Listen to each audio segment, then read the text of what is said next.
Councilwoman Parrish-Wright, you are next in my queue when you have the floor, madam. Thank you, Mr. President. I first want to say that my family, myself, has been a victim of the environmental injustices in the West End. I was a longtime District 1 resident and saw what it did to my heart, to the breeding conditions of my newborns, and more. And this is a chance for us to get ahead of these terrible decisions that were made before us. Life thrives around water. I agree with Councilwoman Hawkins that it seems like District 1 has been targeted. But I also know that it's important that we speak out and we do what we need to do for our community while it's our turn.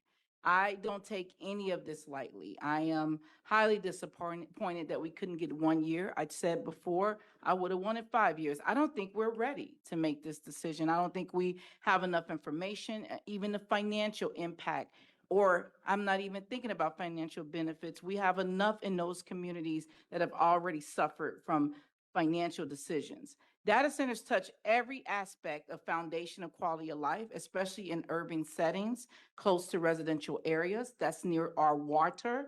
And as we see the crisis that is plaguing our country, we cannot take our water for granted. And given the significant weight of this issue, I didn't think a 6-month moratorium was long enough, or a year, but I am supporting this moratorium because it is what we have before us. And I want the community to know that we hear them and we're trying to do something, but we're not done. And we're not done with Steve Poles either. You all have to fight every level of this. We are now the guinea pig. Cities will be looking at us to see how we react and how data centers affect things in real time. We need to stand up in this moment and do all we can to protect the quality life of all citizens of Jefferson County. We need an advisory council of qualified citizens and experts to help the Office of Planning make sure all aspects of data center impact are covered. They need help. I don't always agree with Councilman Piagentini, but one of the things he mentioned is that they do need help. And clearly they do, because they were late in giving us what they gave us, and it's still not enough. We need a moratorium long enough to collect and discern the data from all geographic locations the data centers will affect, so that the broader section of citizens and government come together to make comprehensive controls for data centers, and ones that promote and advance in the quality of life of this county. You all know that's not going to happen in 6 months, 1 year, 2 months, 5 years. An advisory council to be formed of qualified citizens and experts to assist the Office of Planning is a must. And I'm hoping as we continue, we'll pull that out of here with decision-making ability to at least make sure that we're doing what's best for the community. The collection of enough actual data to make an informed decision needs to happen. Comprehensive regulations to be developed by a broader base of community input is what we need, because we're here and we're even talking about this because of the community feedback and the input. So I am supporting this as 6 months, but I am definitely looking for us to do more, and we're not giving up on stopping what's happening now. Thank you. This is Real News, and we're going to talk about data centers. I'm Paul Westland with the Renewable Energy Alliance of Louisville, also known as REAL. With me are other members of REAL, Gary Watrous, Roger Ullman, Virginia Bush, and Jeff Cavalcanti. And I'm going to start with you, Gary, which is REAL is, of course, a group focused on bringing renewable energy to Louisville. But in the past several months, our meetings have also focused on data centers. How did that focus come about, and what have been your main concerns about data centers? Thank you, Paul. A data center, somebody may still not know, is a huge building filled with computers using a huge amount of electricity and also a huge amount of water. One of my concerns is, I guess the main concern, is who pays and who benefits. And I'm especially concerned about increased electric rates, especially for poorer neighborhoods of the county in Louisville and the West End.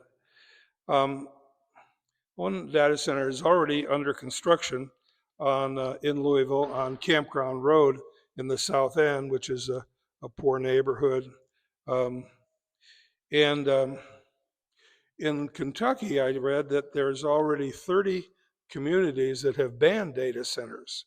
So it's a hot issue, not only in Kentucky, but everywhere in the country. And the governor has come out sort of against them. And the head of the Senate has said, and Kentucky Senate said that they're going to take it up as a hot item in this upcoming session. So keep tuned. And I was impressed by the head of the Pennsylvania Power and Light Company, which owns LG&E, which furnishes electricity to Louisville, said that he expects that the need for electricity will double or triple in 4 years by 2030. I was shocked. So who pays for this doubling and tripling? And does that mean doubling and tripling of our electric bill? So our group, REAL, is urging Louisville Council and Louisville Metro Council and the Mayor Greenberg to put a moratorium on data centers in Jefferson County so they can study who pays and who benefits, which amazingly they did last month, put a moratorium on it for 3 months, which is actually too short in my view. So we, as a group, urge them to write legislation requiring data centers to generate all of their own electricity from solar electric instead of using dirty fossil fuels. And the Meta Corporation is already building one in southern Indiana using only solar electric. So it can be done. Thank you. Thanks, Gary. Something else I wanted to mention is that we're recording this at the Table Restaurant in the Portland neighborhood. They've kindly lent us this space, and we've had great meals here during the planning of the whole thing. I wanted to give a shout out to them. Secondly, Roger, Gary mentioned the huge amount of electricity these data centers are going to use. I read recently that 2 years from now, data centers could be using 12% of all the electricity in the United States, which is pretty mind-blowing to me. What can that mean for communities across the country, including Louisville? Yeah, thank you, Paul. So one of the things that I've done is to study the electricity use and here in Louisville, and the Campground Road data center is projected to use somewhere between 400 and 525 megawatts. So let's say 460. And looking at that and comparing that, that means comparing that to what we generate in Jefferson County, that is 35% of the electricity that's generated in Jefferson County. That's a lot of electricity. And the 500,000 square foot data center is about 10% of the electricity generated in Jefferson County. So it's significant, has a significant impact. And you've heard a lot of people talk about the water, the electricity rates, the noise, the lights, and all of those are true, and that's been out there quite a bit. My focus has been on the heat. Louisville has been an urban heat island, or it's longer than 2016, but in 2016 a report came out that Louisville was the #1 heat island in the United States. And that means the difference between the heat in Louisville and Metro Louisville and versus the rural area, the surrounding rural area. So, that is a real problem, and we've worked really hard. We've had a tree program, and we've had a cool roofs program to fight against that, to try to make some headway into that urban heat island. But the thing is that it's this data center, the Campground Road data center, with all the electricity used, it's going to create a significant amount more heat. And there was a study of over 6,000 data centers. This is the University of Cambridge. And the average data center was generated about 5 degrees Fahrenheit. And they're going out, the study went out to a 3-mile radius. So that's a significant increase. And on top of that, we're going to have a new power plant to actually provide the electricity for that Campground Road data center. And that's just a Campground Road. So I think that's something that everybody, and it's going to have a direct, more of a direct effect on the neighbors, as Gary mentioned, being close to that. And in the recommendations, the recommendations that this city has put out there recently, they're saying basically whoever the data center owner and developer, they need to make sure, or they say they should have no excess heat coming out of the data center. I don't know how you even do that. You know, but the key word there is should. And whereas many of the recommendations that they come up with, they don't say should, they say shall, and they must, and they're required. So I think that's just an out for the developers to do, to get away with that. So one of the things we want to just watch for that word should, it's a shall or require. Something else that occurs to me, and just whoever wants to respond to this one, we've been talking about data centers raising concerns, taking up a lot of resources, putting costs on local communities. But presumably, if we're all using the internet, we need data centers. Some might argue with that, but do we need data centers? And if so, how can we build them responsibly? Just a jump ball, anybody? I'll take it.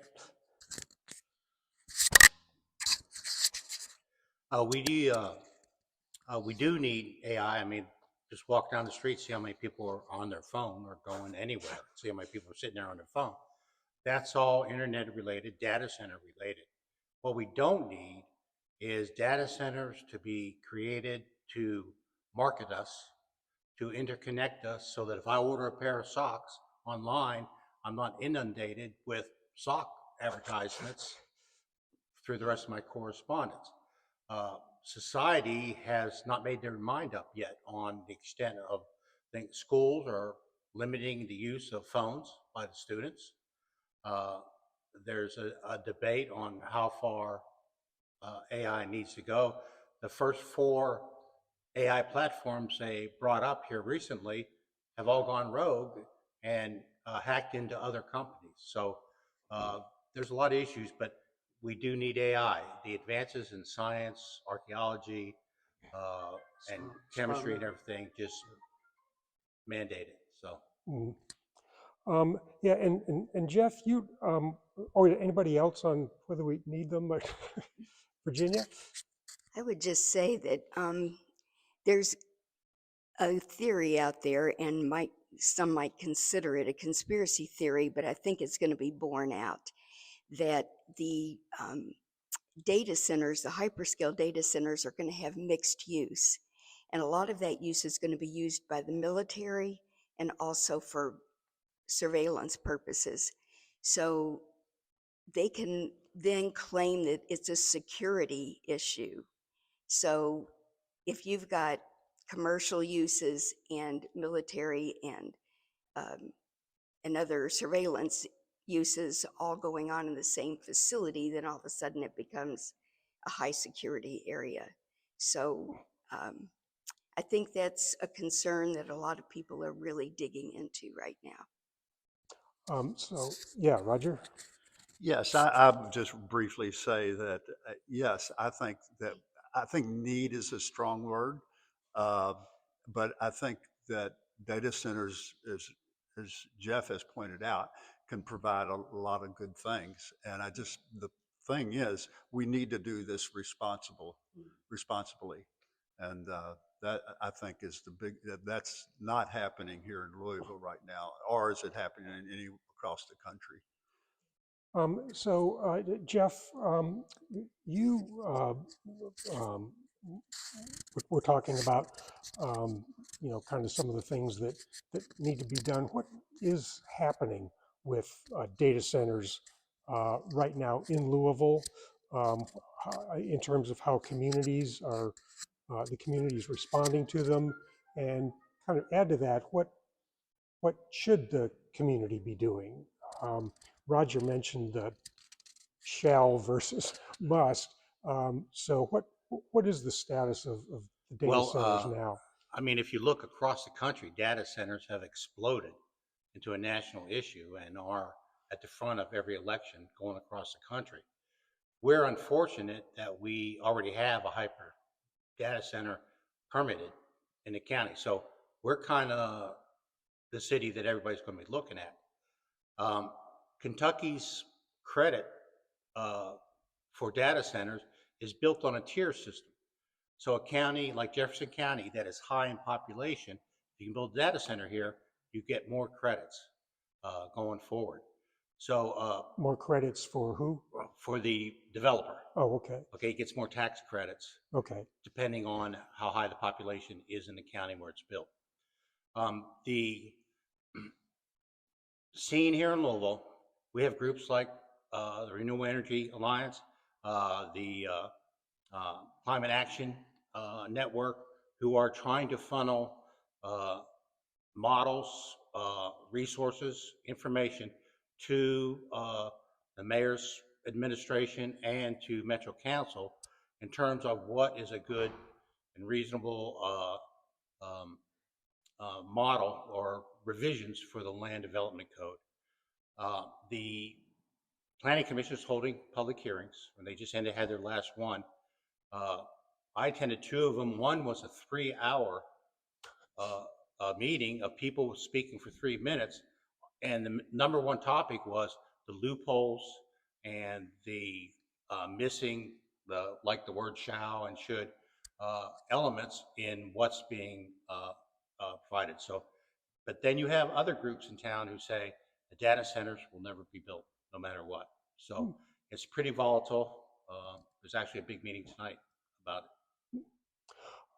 And just again, for all of you, maybe a couple things I've heard that we haven't mentioned. One, I don't think we've mentioned water use has been a concern. The amount of space in the regulations that are required between a data center and residential, and also noise. What are some of your thoughts on kind of those top of the mind issues, or what are the top of the mind issues? Let me jump in here, sorry. Yeah, no, good. So I attended the Metro SOAR District's presentation to the Metro Council last week. They are proposing a rate change structure that they want to put in place because of the crumbling infrastructure of the SOAR lines, okay? So what happens when you bring in a data center that's now pumping millions of gallons into those SOARs, and also the heavy metal content that comes with that water? And so it's, how can you, one doesn't make sense to me, the other, do we need to fix the SOARs and then look at data centers, or what's going to happen? So I think that's a big question. Virginia, we've been talking about a lot of concerns. What can people do to make themselves heard or register their thoughts and their opinions, especially given that, as Jeff mentioned, we've just finished the last of the Planning Commission meetings? Yes, I think that the biggest thing is that people need now to communicate with their Metro Council persons. It's become kind of clear that a lot of the Metro Council people are very uneducated about the data centers. They will admit that. So there needs to be a big push on education of the people that are going to make the final decision, which is the Metro Council members.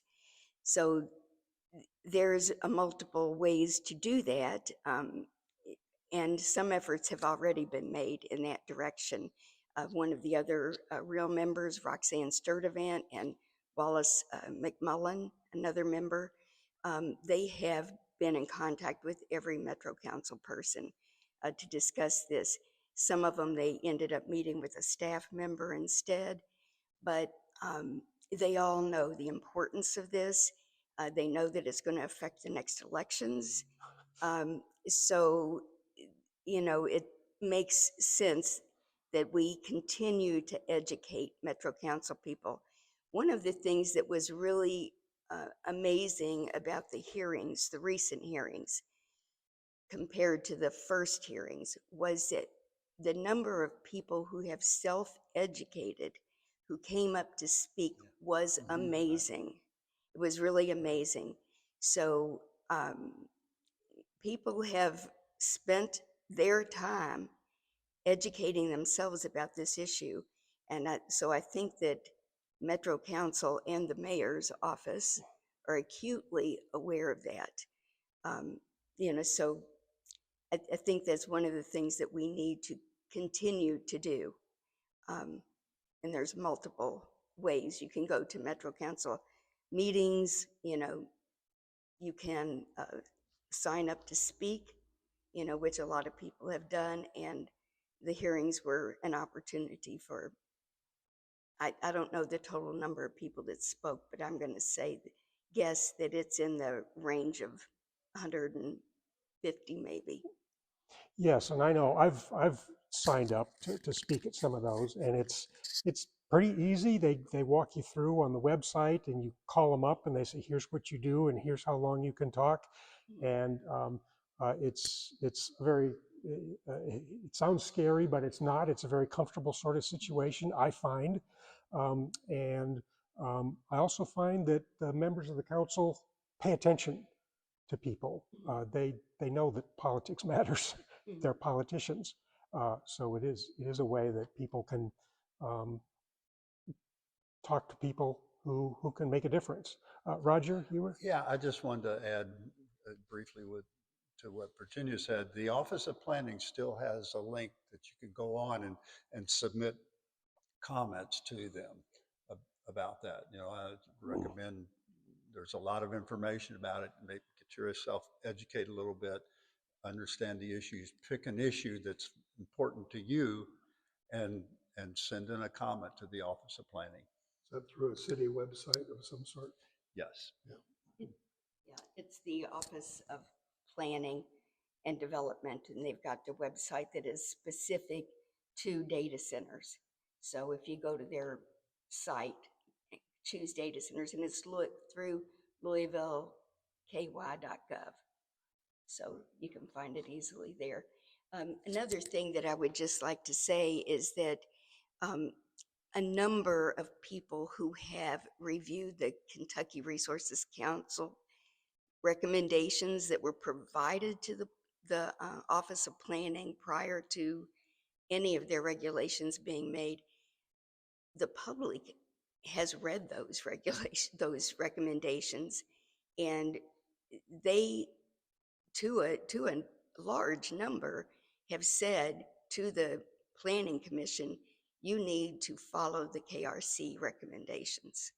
So the Kentucky Resources Council has put together its version of what the regulation should look like. And very well researched.